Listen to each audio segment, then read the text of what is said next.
time is hard to control. Supply chain disruptions, labor behavior, trade behaviors, or contractor behaviors affected, but all can be put together in a way where you mitigate as much risk as possible. So as a custom home consultant, our job is to guide people through these tricky processes. We need to find the best way for our clients. So all of the ways, it doesn't matter what it is, we have to reduce risk.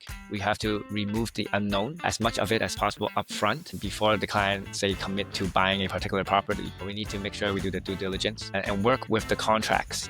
And these contracts have to be put together in a way where it doesn't leave empty pockets. I know one thing, everyone hates surprises. Who wants to be surprised in a negative way? Like, oh my goodness, you have to rip that out, no one wants surprises. So what that means is you just need clarity up front. It starts with design, but the word design doesn't mean like drawings. It means what materials are you using? How are they connecting with each other? With what kind of transition strip? You don't want to get there and realize, oh, now I can't put that thing in. Now I'm gonna MacGyver something and slap it together. You don't want last minute decision making.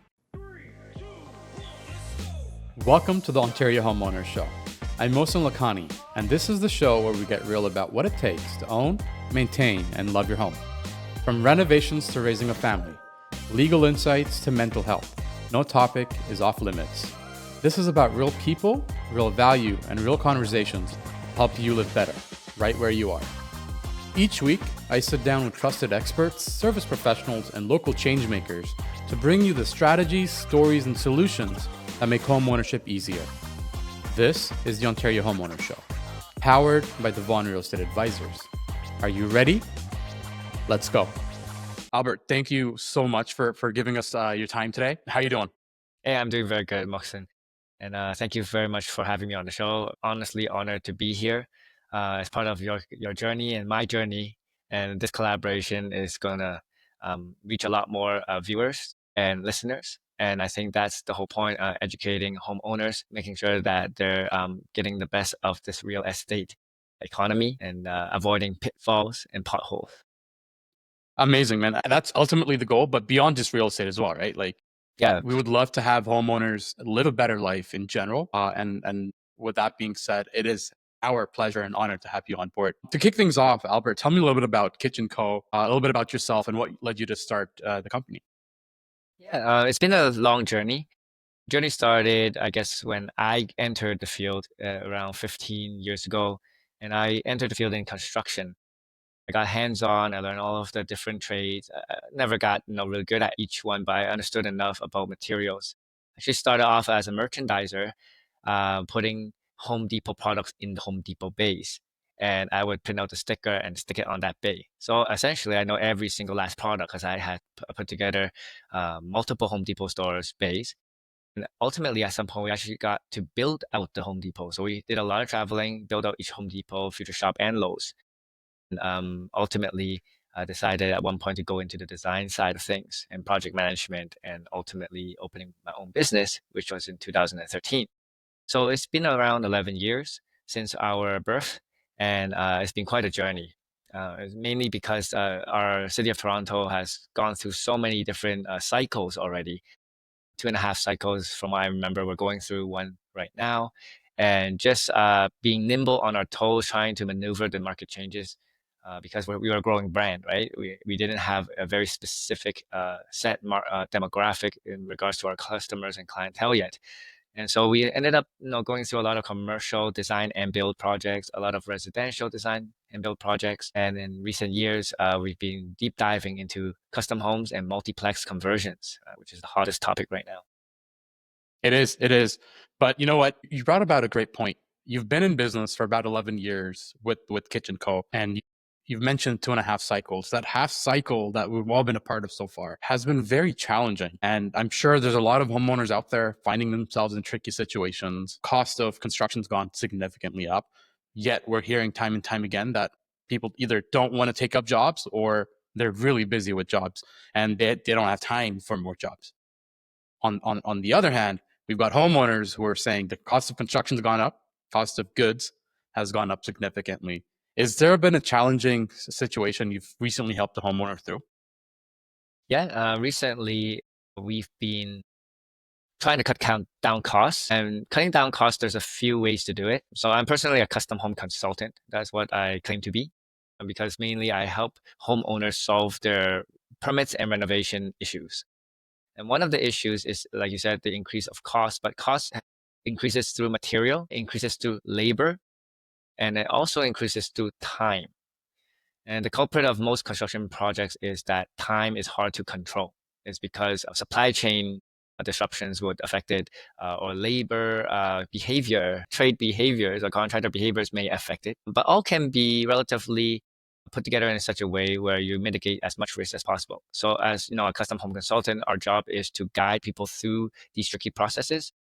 There's like many ways to do it, and I think we need to find the best way for our clients. So all of the ways, it doesn't matter what it is, we have to reduce risk. We have to remove the unknown, as much of it as possible upfront before the client say commit to buying a particular property. We need to make sure we do the due diligence and work with the contracts. And these contracts have to be put together in a way where it doesn't leave kind of empty pockets, where one particular trade or GC may not point a finger at the other, because it's impossible to do so if you structure the contract properly. So yeah, there's a few pointers of how we've been trying to help clients and have been helping clients reduce costs by reducing time, labor costs, and also material costs. Hmm.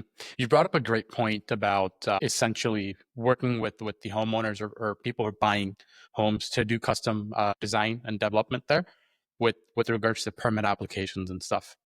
A typical homeowner is not going into buying a home with the idea of, oh, I'm going to do custom renos, right? They might be looking for a, a single family home, maybe a bit of a larger lot size, and they maybe want to add an additional dwelling unit or a garden suite, or renovate the basement to have income potential.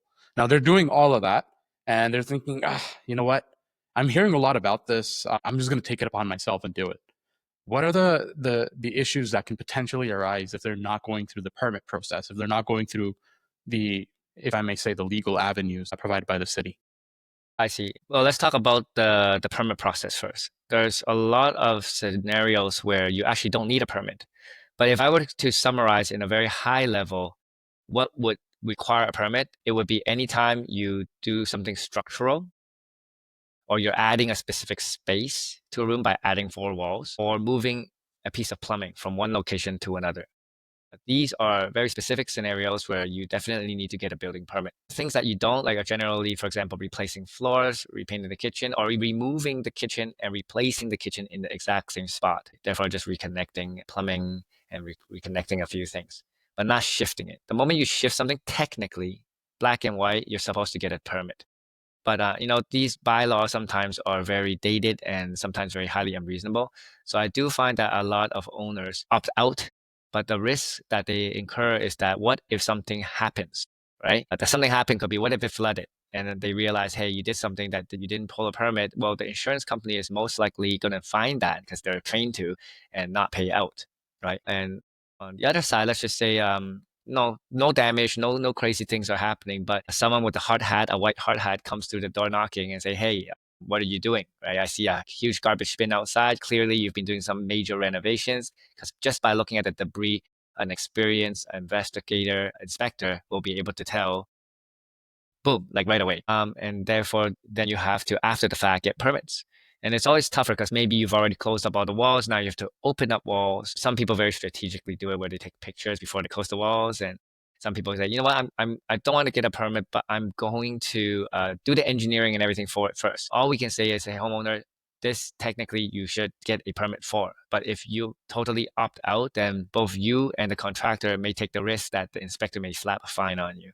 And therefore you have to endure the full process anyways. It's just is by surprise or by choice. I see that. And in fact, I see that quite a bit often, especially when we're going in and helping our clients look for properties with either existing income potential. So whether that's a basement apartment with a separate entrance, or a basement, a finished basement or an unfinished basement that has the potential to be converted into a separate apartment. We're always, our clients are like, how can I offset my mortgage?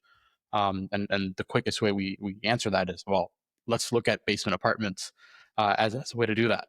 We're seeing a lot of um, homeowners going the route of, hey, let me just get a GC, a general contractor, and just they're going to help me get everything done, and I'm going to have a finished product. It's going to look great. I'm not going to spend a ton of money. I'm going to spend money, not a ton of money, versus going with a design firm such as yourself, such as Kych Co. How does that differ? What's the process that's different between going through Kych Co versus a general contractor who's advertised their service on a, I don't know, a bench or one of the yard signs that we see around? Right. Well, I don't want to over kind of classify any particular type of trade or GC or project management company or construction company. In fact, there's for each scenario, you may have a better combination. The difference with Kych Co is we are very nimble. We have what we call a design and build philosophy.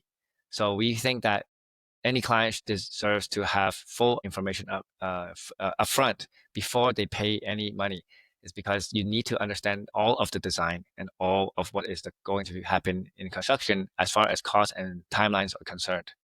Now, if you're missing one or the other, for example, if you have a quotation with no design, then what on earth are those numbers referring to? Yeah, the description can only go so far. The visual image of a product at least will make sense of the description because the words can be misunderstood. Pictures also could be misunderstood, but with picture and the words combined together, you have a much clearer picture. So we have established systems to allow very quick and accurate and very detailed line by line labor costs, material costs breakdown all upfront.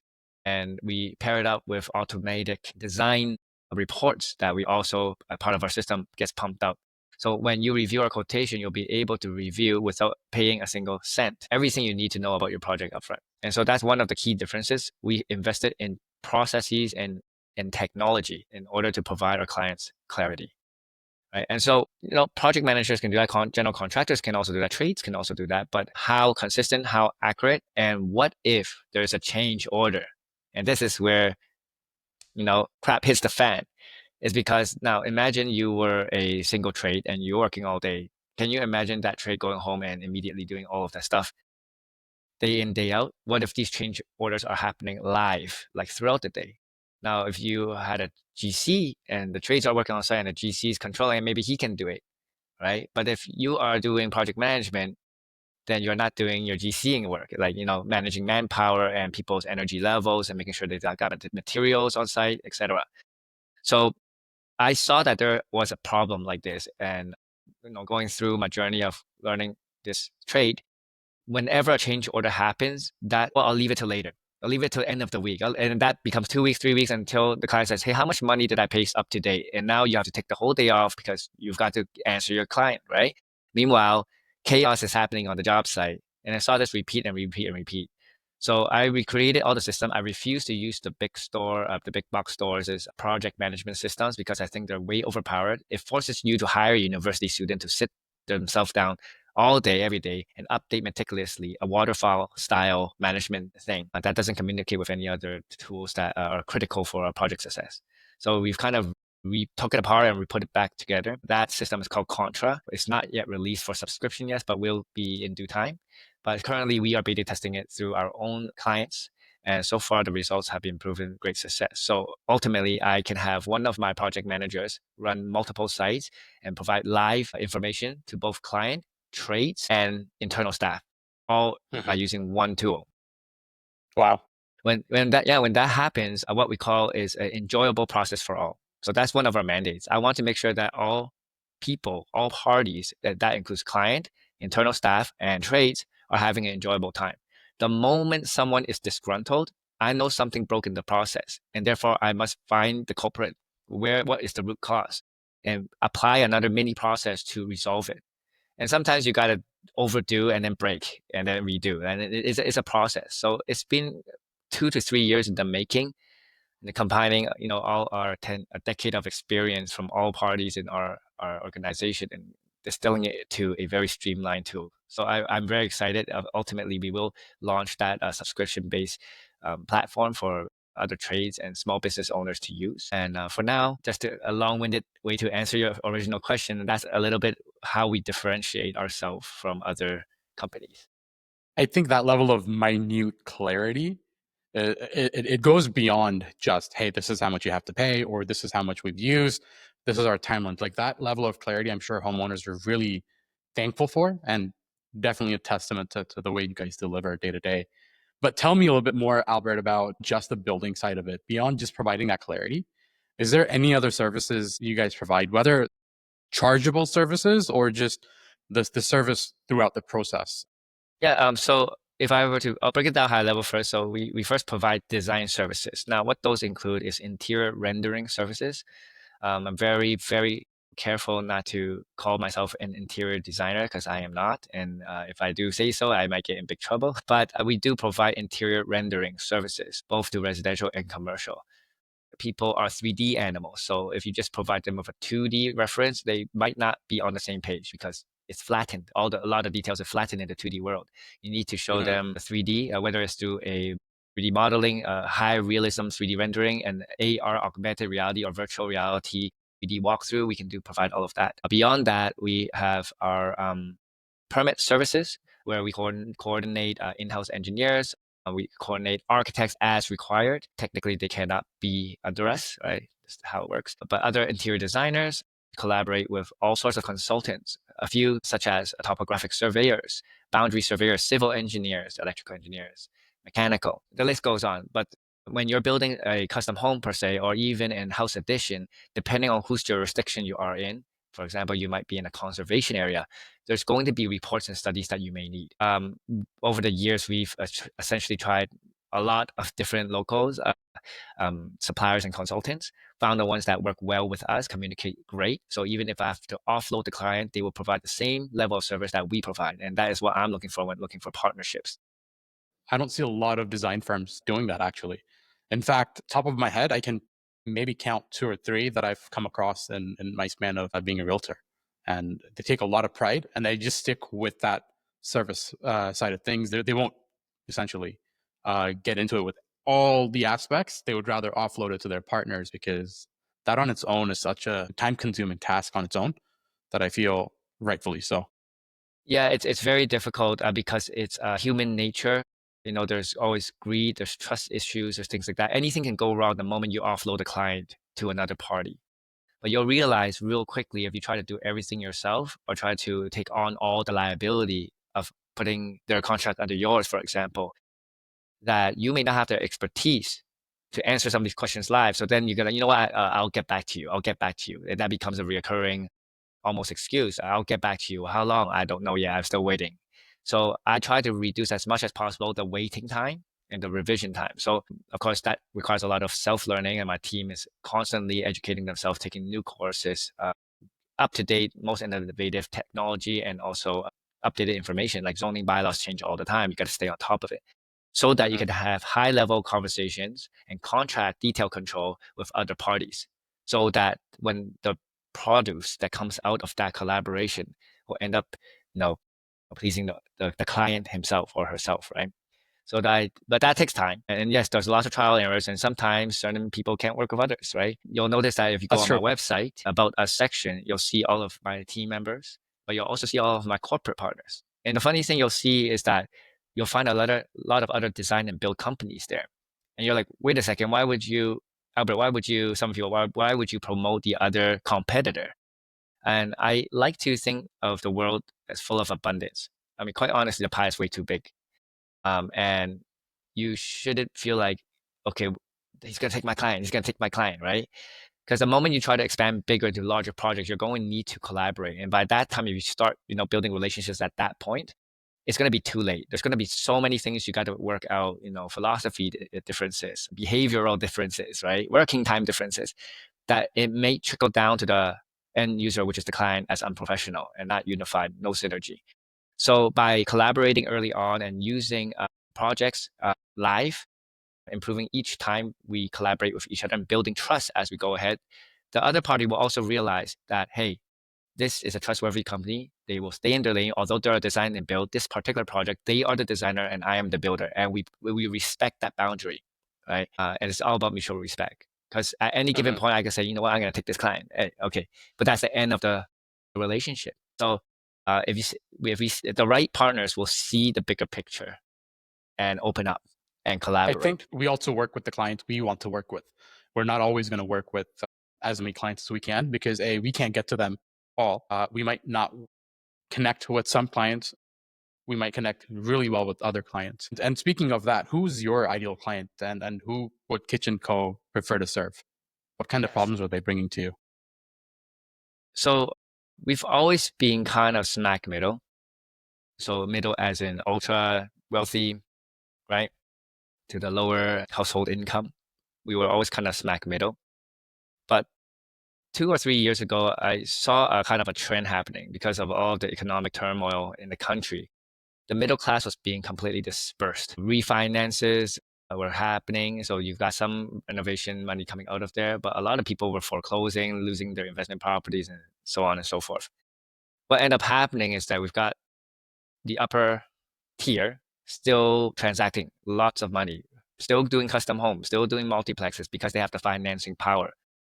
And so for individuals that did or families that don't have the financing power, then they end up just straight up selling their house or not doing renovations, not increasing the quality of life at home, right? And I had to make a decision. It's either I drop my price and go volume, or I increase my price slightly, increase my servicing and go high end, for the lack of better words. I don't know what to call it.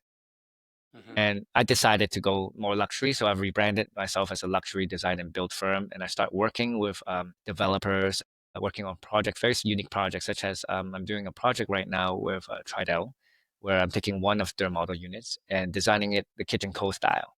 And ultimately, the goal is to help move some of these harder to move units, whether because that unit has maybe a slightly awkward shape or maybe is slightly highly priced. For example, some of these condos from the developers are like $3 to $8 million. That is a particular type of clientele that would buy it. So you have to market it in a particular way because your Mhm. regular marketing may not work. It may not reach, may not penetrate Right. through the skin there, right? And so we find very unique ways. So other than designing, which I mentioned, the construction, of course, like interior, exterior, anything related to a building per se, the box. We also do consulting. And we also, as part of the consulting, do a little bit of marketing. So one example is I started an event called the Envision Success Series. I paired up with a company called Envision 1111, which is a jewelry store, bespoke jewelry store downtown Toronto in Yorkville. And I did a collaboration design with Tridel in the upcoming building Bayview Woods, and we presented it, and we created a elite networking situation where I scraped the databases for the top producers in that particular ward, and I invited them to come and mingle, network with other industry professionals, and also get to see some of the pre-released units that's fully custom designed. And so these are some of the ways that we are trying to get creative in this very stale market right now, not only at the developer level, but also with homeowners. Knowing that you've gone a different direction, and sort of positioned yourself a bit more of a premium market, Mhm. but you do have the 10, 11 years of experience servicing essentially everybody, right? Yeah, and we When still it do, by the comes, way. We market this to clarify. We market our company in a certain way because our message Mhm. has to be clear, so we can reach our target demographic. But throughout the years, we've developed a lot of friends and family and clients, and they're everywhere. They're like high income, low income, east, west, north, south. It don't matter, right? If Mhm. they come, we will service the same way, the same grade, the same service level because you can't pick and choose. Now, if let's just say a client comes in and it's really honestly not enough budget to do what they think they want to do, then we will be very straight and upfront. I don't think you can achieve your enjoyment level with this budget. Can you increase it? And if they say no, well, how about this? I have a lot of friends in the industry. Why don't you give this guy a call? There may not be a handhold white glove service, but they will get the job done and they are honest and they're good quality. So what I'll do is I'll refer that particular lead out towards, mutual approved vendor list that we have. Yeah. Sorry, I had to Perfect. clarify that because I didn't want to give the sense that I only deal with premium stuff. No, no, we deal with everything. But who doesn't want to do premium stuff, right? Well, I 100%. I mean, choose to market our company in that way so that I can ultimately benefit my staff, but ultimately get even better and more innovative ideas so I can apply to all the other households, right? perfect. Well, on that note, Albert, let me ask you this. So everybody who's out there who's, looking to elevate their home ownership experience, they're not necessarily looking to sell their residence. They're maybe looking to elevate their entire lifestyle. Are there a few things you would recommend to getting started with? I love this. I love this topic. This is the best topic to discuss. It's because I mean this part of the industry is what keeps me going every day. Is for homeowners that are actually living in their own space that really want to stay in their own space, but elevate the quality of life. And it could be as simple as changing a faucet to a touchless, you know, or changing that toilet to a smart toilet. And if you haven't tried a smart toilet, you've got to try that smart toilet. It's like crazy. I'm tempted to ask you more about the smart toilet, Okay, but I'll tell you a little bit about it. I let's mean, not dive too deep. not totally. I mean, it's automatic function. It seats open, close, heated seats. Remember the settings, plays Interesting. music. Watches your. Anyways, I Tushy. digress. I digress. But yes, Well, but amazing. those are some of the ways. But for example, more other ways would be adding a garden suite, doing a coach house suite, getting some rain censored pergolas or swimming pools or outdoor showers built in as an addition. There are other things that we've been implementing a lot lately is virtual golf simulators. And those we can put in your house as long as you have the ceiling height, or a lot of it is in the garage, right? Or also personal theater rooms. And those have become quite popular. Now the price tag can get up there, right? But there are also I mean, with scalable versions. anything like that, anything audiophilic, anything cinema style, you're definitely looking at almost like I've seen setups close to six figures, right? Yes. So there's no literally there's no sky, there's no limit to that. It's just literally sky's the ceiling. Cool. So what about stuff a little bit more towards staying within underneath that six figure budget? You mentioned faucets, Yeah, touchless faucets. faucets. Now, all these, I mean, are fixtures, right? These are things like a packages of like a product that you place Mm-hmm. into the home. But there's other ways that you can enjoy your own home a little bit different. For example, a lot of maybe 30 to 50-year-old homes used to be very compartmentalized, right? The kitchen is on its own. You've got your living room on your own, family room on your own. And there's little kind of rooms. Strategically making it open concept without losing functionality is also something that we specialize in. We do a lot of that because the homes were typically like that. So generally, we will have to get the permits, do the structural beam, open up the wall. Now we're remodeling essentially the kitchen, right, to a modern family kitchen. A lot of what we've been doing is we're removing the breakfast area and we're combining the breakfast area with the island. So that's a dual level island. And so your family is ultimately spending a lot of time together, modern families. And right across of it, because we've done the open concept, you've got your family room, which is ultimately the major space that you spend a lot of time in. We've been adding in a lot of upstairs, second story laundries because who wants to carry all their laundry basket all the way down to the basement and Oh carry it all man. back up? So converting certain linen closets into washer and dryer laundry units, and secondary furnaces up in the second floor really allows you to have a better heat control and not stress out the machine. And ultimately, the European open style master en suites. One of my specialties is doing those Japanese style or Scandinavian style wet rooms where the tub, the standalone tub, is inside of a massive big shower. The whole room can get wet with dual faucet rain shower head so that a couple can essentially go in there, both shower at the same time. One's in the tub, one's showering, and not having to walk from, say, a tub all the way to your shower and get the whole floor wet, right? Looks good, but terrible as far as functionality is concerned. Right? So yeah, just a Right. few things that you can do inside your house to really, really enjoy like the place that you live in every single day. Yeah. Amazing, man. In the industry, there's definitely a lot of, I want to say, I don't want to say bad information, just not the right approach to a lot of things when it comes down to renovations. What's something you wish homeowners understood a bit better when it comes down to, or before starting a renovation that they're looking forward to? Yes, Could be a misunderstanding, could be a myth. there's many ways to do construction. Some people can wing it and they'll be absolutely fine with it. But I know one thing. Everyone hates surprises. I hate surprise. You hate. Everyone hates. Who wants to be surprised in a negative way, right? Like, oh my goodness, you have to rip that out. Surprise. No one wants to undo things. No one wants surprises. So what that means is you just need clarity up front. It starts with design. As much as some people may say, I don't need design, but the word design doesn't mean like drawings. It means what materials are you using? How are they connecting with each other? With what kind of transition strip?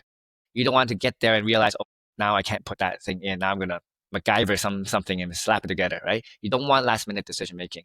So your designer, whether it's a design build company or you find an interior designer or an architect or whoever it may be, needs to provide enough details so that you don't have to communicate with the trades. the package should communicate with the trades. And if they have question, they should be asking the professional, not you. Now, if they're asking the homeowner, unless you have been in the industry like us every single day and we're still learning, you will probably miss something. And by the time you find out about it, it may be too late. And most of the time, it is too late. And if you undo it, it's going to be very costly and time consuming. So why not just have it up front? To summarize all that, having a design in your left hand, and again, a very detailed quote on the right. No lump sums. It has to be line by line. It has to be something where you can calculate the labor cost and the material cost so that you can determine, is that the type of material that matches the picture and the design, right? And if there's a mismatch, you can ask, hey, what's going on here? Oh, because it's that expensive because it's a brand name. I don't need a brand name. At least you were able to have the conversation. I don't need a brand name product. I just need something that looks like that. Oh, no problem. Let's reduce the material cost. The labor cost is relatively the same, and we'll go find another faucet for you. By having tools in front of your face, design and quotation, detailed quotation, you can have certain, it will trigger certain critical conversations, small conversations that you will have throughout the designing planning stage and into the construction stage as a guide. So these are some ways to avoid all of the problems, right? And also ultimately be a client.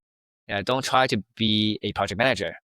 And even if you are a project manager in the tech world, it doesn't mean you could be a project manager in the construction world. I mean, we've had, you know what? You're right. I'll leave it at that. Because look, at the end of the day, everybody has a personality type. We don't like to generalize, but it's a tough job doing what you're doing.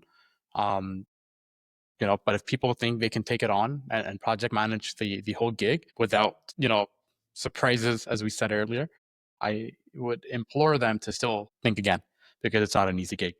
It's not. It's not. Yeah. Very Albert, challenging.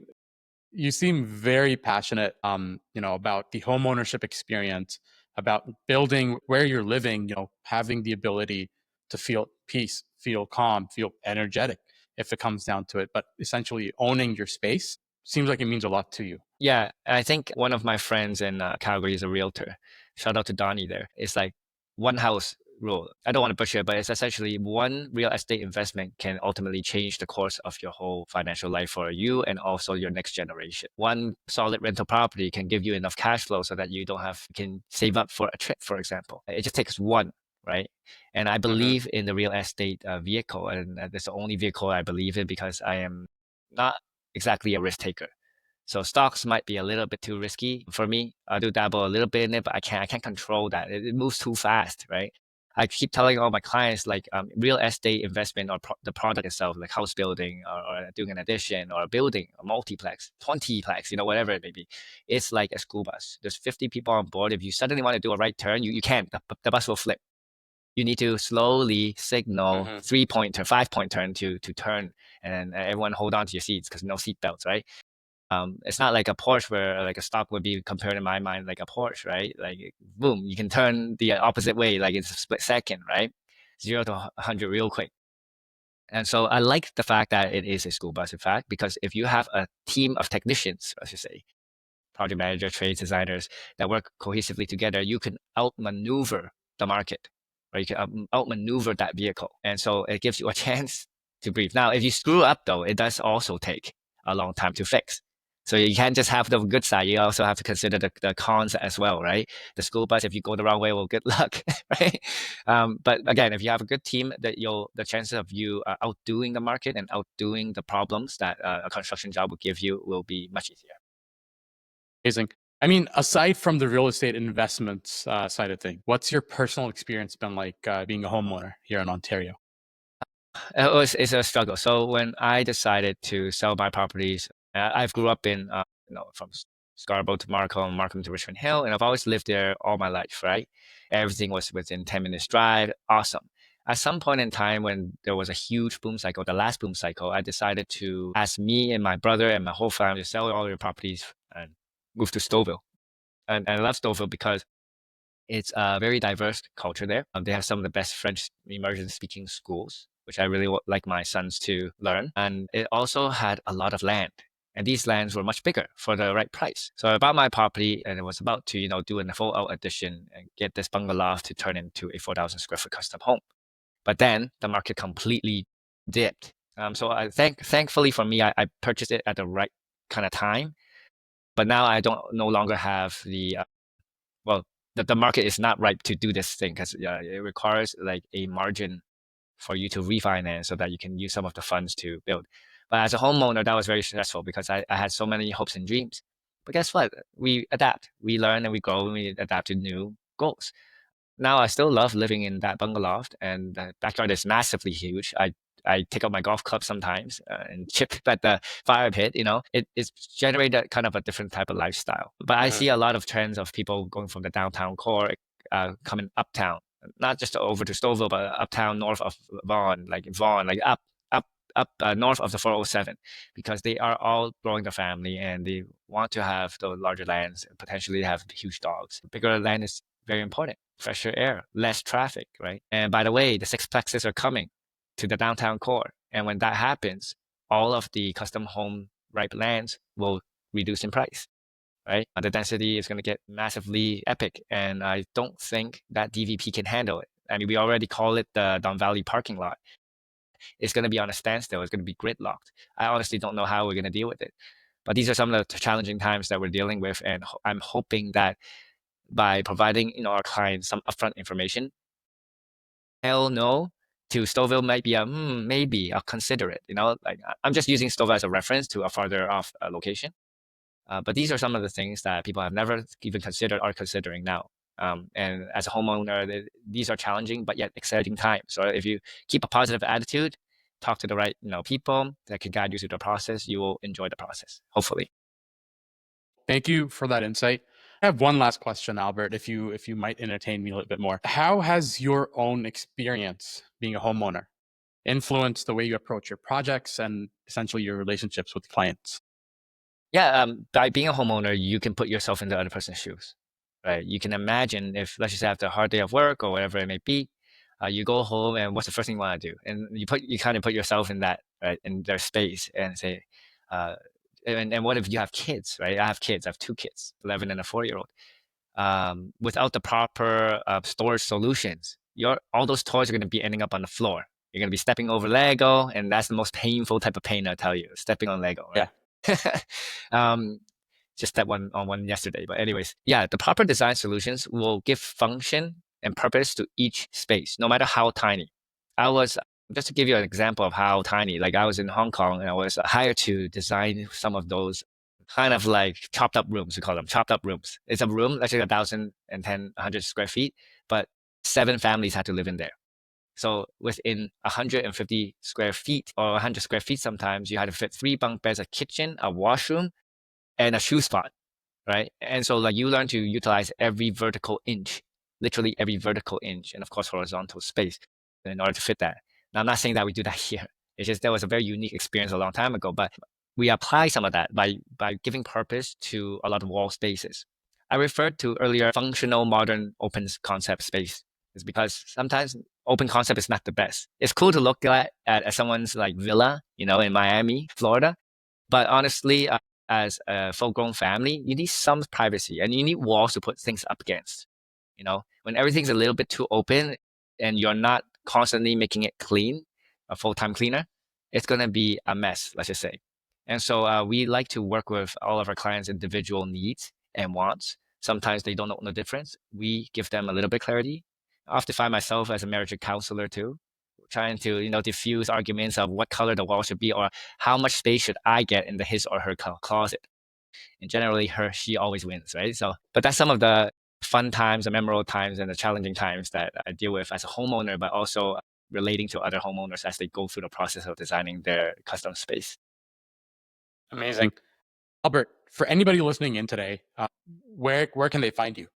Yeah, you can find me on Instagram, Facebook. You also can go to my website. My website is www.kychandco.com. Or over here, Albert_CH_Yuen on Instagram. And then, of course, at Kych Co on Instagram. You'll find all of our stuff. We will constantly post stories, so you'll see what's going on, how we're reaching out into the community and giving back to the community. We do a lot of collaborative events. I'm part of the area, which is Asian Real Estate Association of America, Greater Toronto chapter. Very proud to be a board of director there, and also the Markham, Richmond Hill, and Vaughan Chinese Business Association. And through these two associations, we've been able to reach out to municipalities at all 3 levels of government to talk about some of these problematic things: sustainable living, affordable living, accessible living, trying to work with the community to educate, to provide events for them to network with other people that can help improve the quality of life through real estate and development. And these are just some of the things we're passionate about, both me and my company. Amazing. Well, folks, that's a wrap on today's episode of the Ontario Homeowner Show. Thank you, Albert, from the bottom of my heart for joining us here, sharing your expertise, your journey, and educating homeowners how to elevate their home experiences. If you're in the middle of thinking about renovating your home, be sure to check out Kych Co. Link is in the show notes down below or the description on YouTube. You can learn more about Albert following his Instagram, as well as visiting the website. If you found today's episode helpful, please make sure to follow, subscribe, and leave us a review. It helps us reach more homeowners across Ontario. Thank you for tuning in. My name is Mohsin Lakhani, and I'll catch you at the next episode of the Ontario Homeowner Show.